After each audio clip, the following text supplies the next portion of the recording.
handa na ang lista ng inyong mga bibili sa palengke ngayon pa lang para ma-estimate ng maayos ang inyong magiging budget.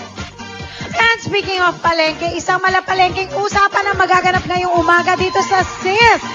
Dahil masusubukan ang galing ng mga bisita nating celebrity mom sa pamamalengke at pagsagot sa mga nakakaintrigang katanungan. Ito ang malapalengkeng usapan sa Intriga Tatapatan. Sino-sino ang mga bibida sa chikahan at intrigahan? Watch this! At napaka-special talaga ng umagang ito dahil bukod sa mga sikat na celebrity moms na makakasama natin para magbigay rin ng tips at isang napakagandang balita. Nako, ang nag-iisang Mr. Palengke ng Senado, Senator Mar Rojas! Oh! Yeah!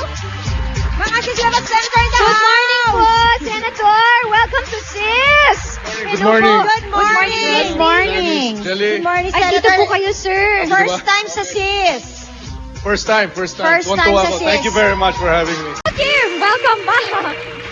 Nuloy pa rin ang malapalengking usapan natin dito sa SIS at kasama nga namin si Senator Mar Rojas, Mr. Palengke himself, at marami siyang i-share sa atin bukod sa tips para sa palengke ay magandang balita. May magandang balita. Excited na akong malaman yan. Ito Pero na. gusto ko mo malaman yung tips. Pwede ba tanongin ko muna Sige, go. Yung Sige, tips go. muna. Tips muna. Ano ba, Sen? Ako, sabi niya, wag na natin siya tawagin Senator. Sige. Hindi ko kaya. Pwede bang, sir na lang, pwede? Sir. Ayan, sir. Sir. Diyos ko, sir. Kuya? Gusto mo ganon? Okay, sir. Senator, ano nga ba mga tips na pwede nating i-share sa mga kasis natin na regular na pumupunta sa palengke?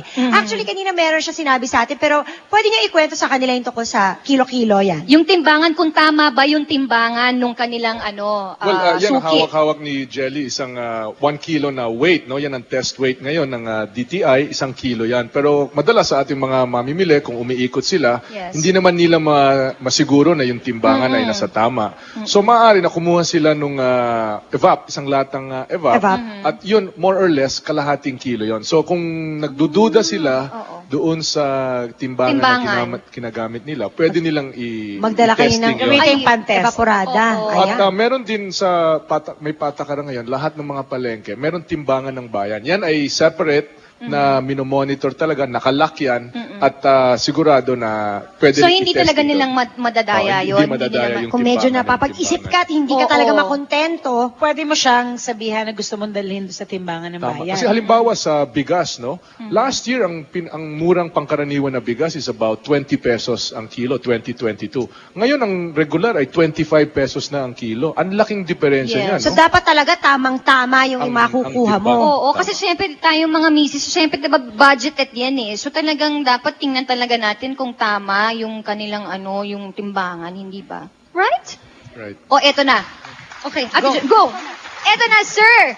Mapunta naman tayo dun sa yung image niyo po sa pagiging Mr. Palengke. Bakit nga po ba kayo natawag na Mr. Palengke? Oo nga. Para nasimula ito. Well, nabansagan tayong Mr. Palengke nung tayo na sa DTI, ay talaga naman regular tayong nagmo-monitor no, ng mga timbangan, ng takbo ng presyo ng mga bilihin, at nalalaman natin na talagang ingat na ingat ang ating mga misis sa kanilang budget. Budget, no? talaga. And, kayo, I mean, I'm sure you also watch your budget katulad ng ating mga misis na nanonood.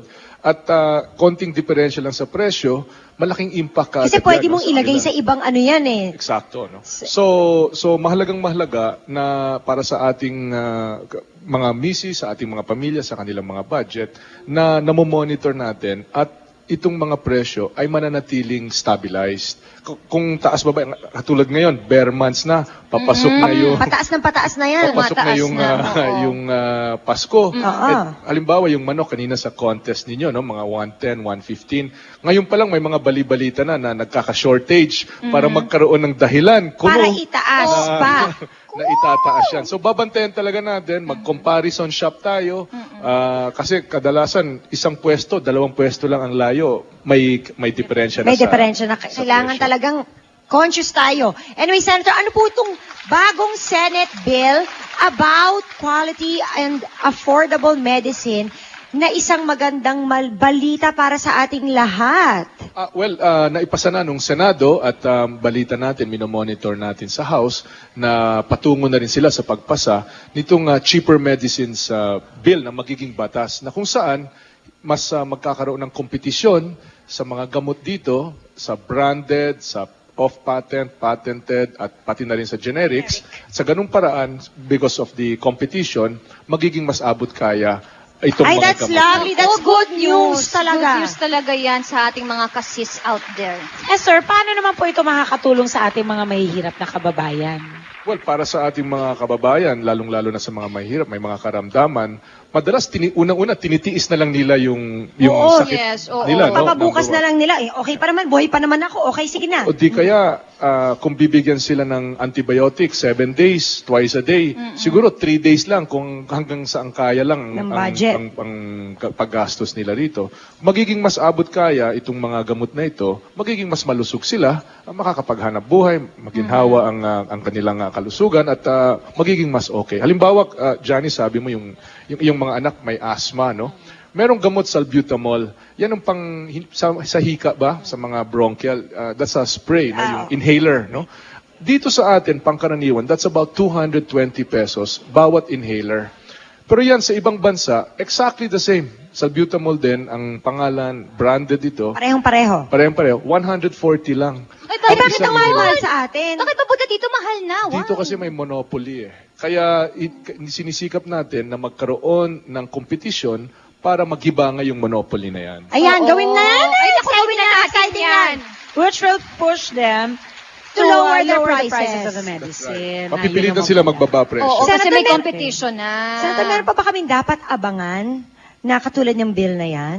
Well, sa mga small-medium enterprises, tinatalakay din ngayon ng Senado na matutulungan itong mga maliliit na negosyo, mga micro, small and medium, para makautang sila mas madali sa paperwork at dokumentasyon at mas mura ang interest na babayaran nila. So tinatrabaho din natin yan para maging mas masigla ang kanayunan natin na kung saan 50% of our population kasi ay nasa rural areas, Yes. wala namang mga pagkakataon doon. So kung magkaroon ng kapital sa pamamagitan ng loans, cheaper loans, accessible loans, magkakaroon ngayon ng pag-usbong ng Para negosyo. mag-flourish ang mga... Wow!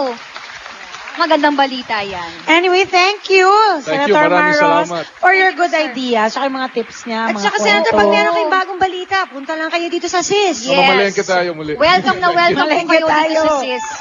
Alright, ayan mga sis, narinig na natin ang mga patok na tips at ang napakagandang balita ni Mr. Palengke, Senator Marro.